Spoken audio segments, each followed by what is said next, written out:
Hey,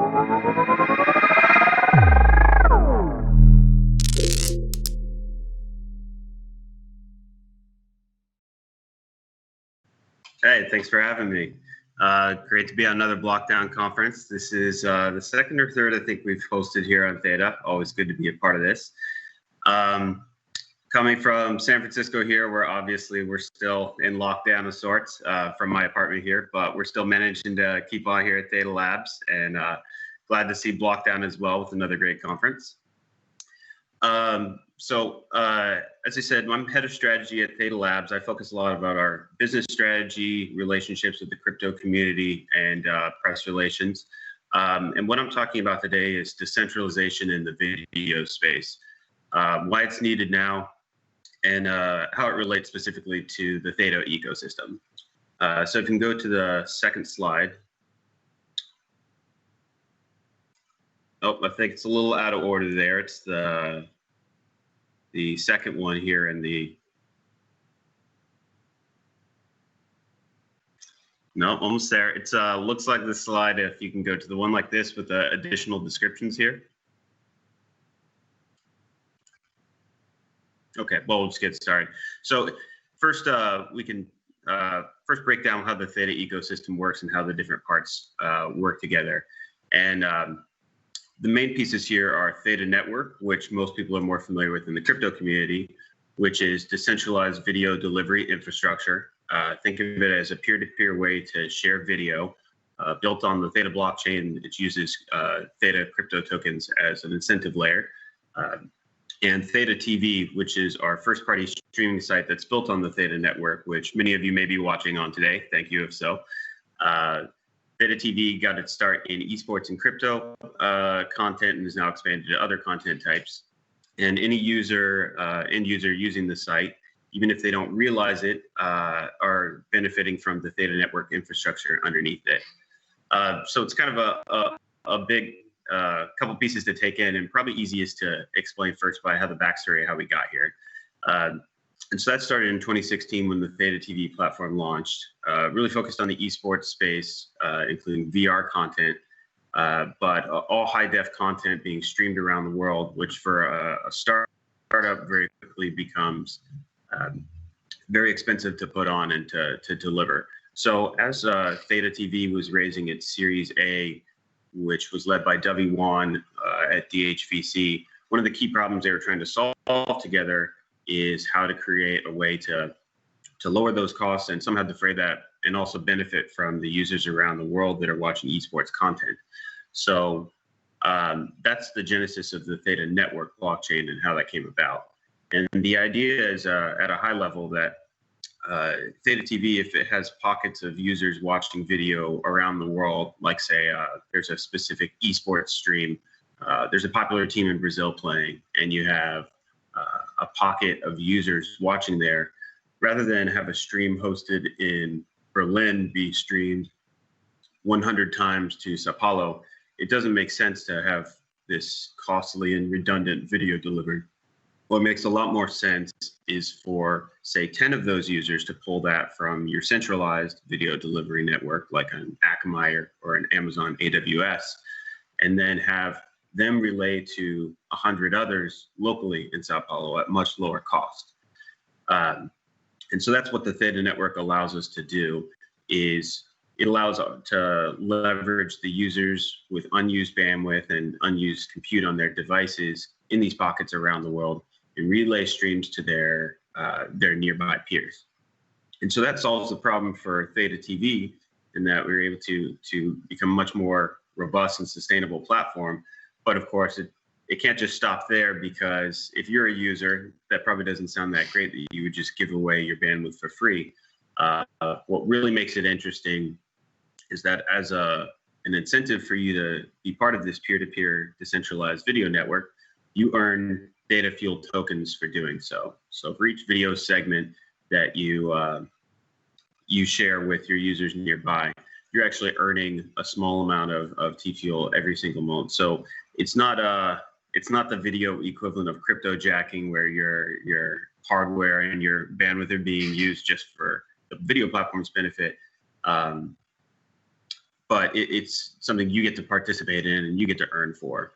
And so it makes for a better experience for everyone involved.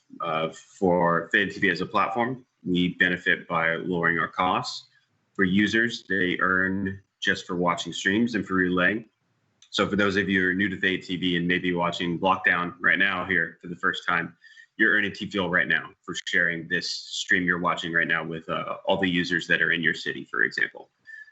And for the streamers that are on the platform, they see a lot higher user engagement because it's a lot more interesting to users to stick with the network, where with the same content they can earn, and they also earn donations of these crypto tokens earned from their users.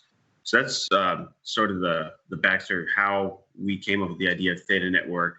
And of course, talk about this a little more later, but quickly realized that once we solved this problem for ourselves in THETA TV, this really was a lot larger market opportunity to share this with many other video platforms. And that's what sort of became the thrust for launching THETA Network publicly in our current drive to onboard this technology with many different video platforms around the world. So that's sort of how we got here today. If you can go to the next slide, number 3, esports and blockchain content. Where we got to today, like I said, THETA TV comes out of sort of our history is very much in esports and live streaming of esports tournaments. But naturally, over time, that content has also brought in crypto conferences like BlockDown or Consensus, which we partnered with from CoinDesk, and lots of crypto influencers. And just naturally, because our THETA TV audience has become a lot more educated in crypto, and it's brought on a lot of crypto native folks, they've wanted to see the type of content they're interested like crypto. And so that's been sort of expanding the box of there. And then also a lot of other content types that really fit in the same demographic interests. Like we partnered with NASA TV to have live launches, with SpaceX, MGM Studios, some classic movie nights on THETA TV, World Poker Tour streams tournaments. So the content's expanding, but still very much centered around our sort of our DNA of esports and crypto. The THETA Network today, on the infrastructure level, if you can go to slide 4.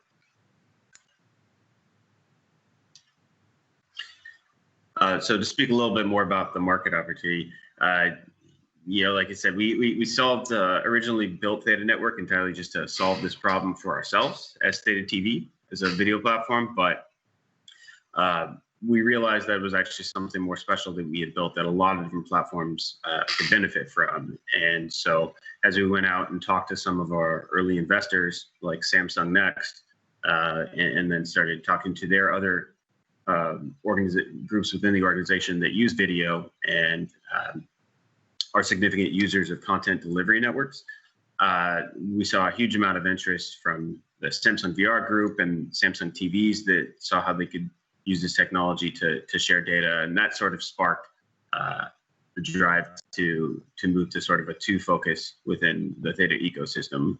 THETA TV, which we do still build out and think is a premier video platform to focus on blockchain, and the leading blockchain-based video platform, but also to expand on THETA Network as a whole, and even with video platforms that may be seen as competitors in some way to THETA TV, we want to primarily drive adoption of THETA as an infrastructure, so that, for example, if another site like a YouTube, for example, if they were to adopt THETA, where they don't have anything to do with THETA TV, they can use our peer-to-peer infrastructure underlying to more efficiently deliver their video content between users all over the world. And so the big focus on video is even when 2018, when we started, it was obvious that video delivery was a $20 billion market and massively growing. That obviously has only become more true in the 2 years since we launched THETA Network. And with the last year and lockdowns, that's definitely been more true, and we don't see that as a short-term thing. We think that's just one more tailwind for all content really to be video focused going forward. both in the time users spend on it, but certainly from a data perspective as well. As video gets higher and higher definition, even if you have the same percentage breakdown in content usage, there's going to be more and more data taken up by video delivery. That'll be even more so when VR becomes more common, and when other light field and other more advanced type of video get to the mainstream. It's just going to be more and more of a demand for ways to make video delivery more efficient, which we think fits in perfectly to what we're building at THETA. But of course, besides what we're building, the key thrust of the talk we want to bring out today is why decentralization matters in this. Because while all of this is built on the THETA network from a decentralized angle, you could, in theory, build a centralized version of this that may work. But there's several key reasons why we don't think that's the way to go going forward. If we can move to slide number 5.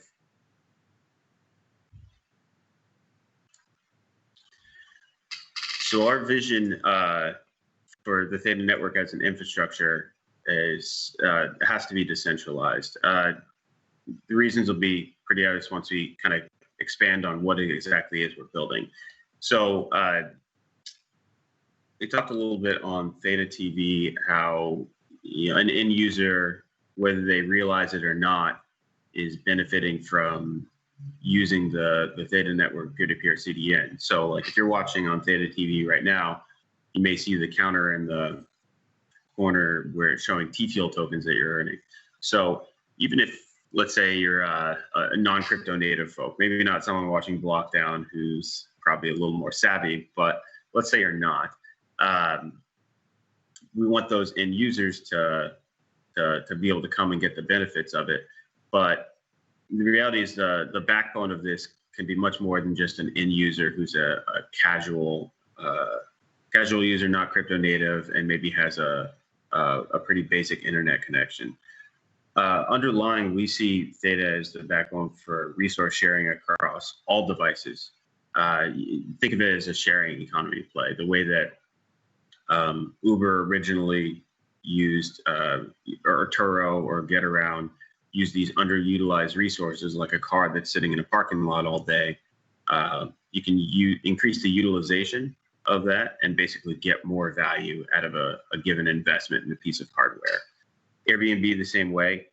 Before it became so professionalized and people buying places purpose-built to lend out on Airbnb, the original use was, a person that has a vacation home and it sits unused for 45 or 50 weeks out of the year. So how do you get some more value out of it? You easily rent it out over this platform. We see THETA eventually becoming the same, but for unused resources, all hardware to be connected and that have enough RAM to be able to run THETA network on.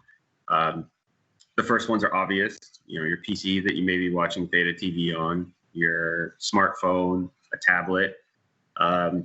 Most people don't realize smart TVs these days have basically enough processing power to run most of your basic apps or what you would on any OS. And so that's why we're working with Samsung Smart TV Group and have our Android TV app for THETA TV out as well. And it can go from there. It sounds a little ridiculous or futuristic now, but if you're driving your Tesla that has a always-on connection, either with 5G coming soon or some other way, IoT devices, your Google Home, anything that has an internet connection and enough RAM to be running a THETA node on it can actually be part of what we see is basically a network of millions and millions of devices that can more efficiently deliver peer-to-peer. So in any kind of information that needs to be shared locally, it would make more sense to do it over this peer-to-peer local network in a decentralized way than to all come from one single place online. And so, as THETA Labs, we aren't trying to create a single top-down network that's governed entirely by us. It's too complex for one to be manually managed that way. But also, we don't think that you can get the buy-in from all the entities needed to do that with just THETA Labs running the show here. Like if you're Samsung, for example, they're not going to buy into THETA Labs running the entire infrastructure for, say, the Samsung TV group. Now, if there's a neutral standard that everyone uses and that's governed in a decentralized way, then that's a lot more interesting, because any party can join and offload data and video delivery to this network without feeling like they're handing over control to a competitor or to someone they don't trust. So while we don't intend to run the THETA network per se, what we can do is write rules and write incentives that let people and all their devices self-organize and follow a set of rules that are public and transparent, and run it on software that's open source, so that when running an edge node, or edge cacher as we call it, you can essentially contribute your device, whether it's your phone or your PC, and just see what jobs are available to deliver video or data. It might be from THETA TV, it might be from Samsung, it could be from any video platform or any data delivery that needs to deliver video peer-to-peer or data peer-to-peer. You can essentially just put your device onto that network, that platform, and contribute those resources and get paid in tokens for doing so. So that's on the THETA infrastructure side. That's why I think it's important to be decentralized, because we don't see anyone handing over that kind of control over their delivery to one entity in the center that makes those decisions. But we do think a fair, open, transparent network, and one that's governed in a decentralized way by the THETA stakeholders, will be one that can be trusted and that people are willing to onboard this infrastructure to. The second half of that is why decentralization matters to on the other side, on the video side of things. If you can move to slide 6. And so that's one that as a consumer, as an end user, you might be a lot more familiar with today, is centralized platforms, whether it's a video platform, whether it's social media. It's become a lot more apparent in general how much control they have over what content is pushed. And it's also becoming even more specifically to folks in the crypto space. This happens across a lot of different platforms and content types, but obviously the one that's closest to us is video and crypto influencers specifically. So, it's not a new story. This goes back 10 years to when Facebook first kicked a lot of the game developers off what used to be a free service on their site, and companies or charged a big fee out of nowhere. So companies like Zynga overnight realized how little leverage they have. Today, it's crypto influencers that are hosted on big video platforms that, a policy change will come down the pipe, and without warning, they may be banned, or they may be demonetized, which means you can no longer run ads on your videos. And that sounds like maybe a trivial thing, but for a lot of video streamers, they're actually doing this for a living, and they have tens of thousands of followers. So when they run ads on that, they're actually earning a living by having their fan bases watch ads. So being demonetized is not just a little bit of an annoyance for them. It's basically like losing your job. And there's other nefarious things they could do, like shadow ban users, which means they're hidden in the search. So effectively, they get less views than they used to. And not only is things awful for the content creators to begin with, but not just the actions, but the fact that it's basically a black box, and they often won't know why this happened. They won't know what they need to change to get out of this situation. And these policy decisions are never really explained in full. It just is what it is, and usually the influencers they're not able to be able to get a straight answer from management. So, part of what with Theta TV and expanding the crypto content is not just giving users more they want. If you can move to slide 7, this is us trying to give a home to crypto influencers that are genuinely concerned about if they can continue to run their business making videos about crypto. And to be clear, the Theta TV that we're bringing on, Chico Crypto, New Kids on the Blockchain, Crypto Crow, dozens more in the last couple months. And to be clear, Theta TV is a centralized platform built on decentralized infrastructure. So in the first phase that we're looking at, they are moving to another platform that also has rules. You can't post literally any kind of content on Theta TV, be it something illegal or that our user base finds very offensive or something. But when we say phase 1 moving more decentralized, it doesn't necessarily mean 100% decentralized at the content creator level, but at least means it's a multipolar world now. Now there's more video platforms available to them. One, so they have a place to go when they have these problems, but 2, also so that they feel like they have a little more leverage in this situation. If you only have one video platform to go to, you really have no right to say anything back to them. If you're demonetized, if you're banned, that's simply it. When you have more options, we also think it will create a better environment across all video platforms, because now when users, content creators have options, they have to be treated better. Otherwise, they will go to an alternative, whether it's Theta TV or other video platforms. That said, phase 2, which some of those in the Theta community already know about, is we've released in a early beta, more like an alpha really, but the Theta Edge node, which a full version is coming in Q4 of this year, codenamed Anycast. We'll see if that name sticks or changes to something else. But the real key is that what this allows is basically the next step in what this is, and that's fully decentralized streaming, entirely point to point. And so the key of this is that it's entirely censorship resistant, which I think is going to become more and more apparent in the months and years to come. Certainly, if you're American or if you've been following American politics, the last couple of months, regardless of what side of the divide you're on, you're probably a little concerned about how much power either a Rupert Murdoch or a Jack Dorsey and a Mark Zuckerberg have over just one day making a decision and deciding which content's allowed or not. What we see as sort of the fail-safe against that is with the Theta Edge node,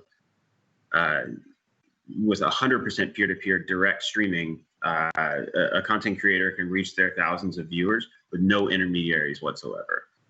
All this video down to the video segment level just passes through the Theta network. Theta Labs or Theta TV has no say in what content is broadcast over that. And this will be the only end-to-end live streaming app that's both fully delivered over Crypto Network and fully incentivized by crypto as well, where there's a reason for users to basically be the delivery system for this decentralized video network, because they're incentivized by earning TFIL tokens and can actually get paid for each amount that they deliver over this network. So there's a lot of different pieces to digest in the Theta ecosystem and what we're building out. We think of it sort of as like a product suite being offered, where the core theme is decentralization here. On the infrastructure level, to bring as many edge devices as we can and users onto the network, so that the delivery piece is decentralized. At the video platform level, creating alternatives to the handful of major video platforms, so that there's more decentralization as far as avenues for crypto streamers to go and other streamers to go to in general. And then at the software level, the Theta Edge node, which will literally be peer-to-peer decentralized streaming, so that it's not a one-size-fits-all. And we think different types of content creators and different users will want different pieces of it.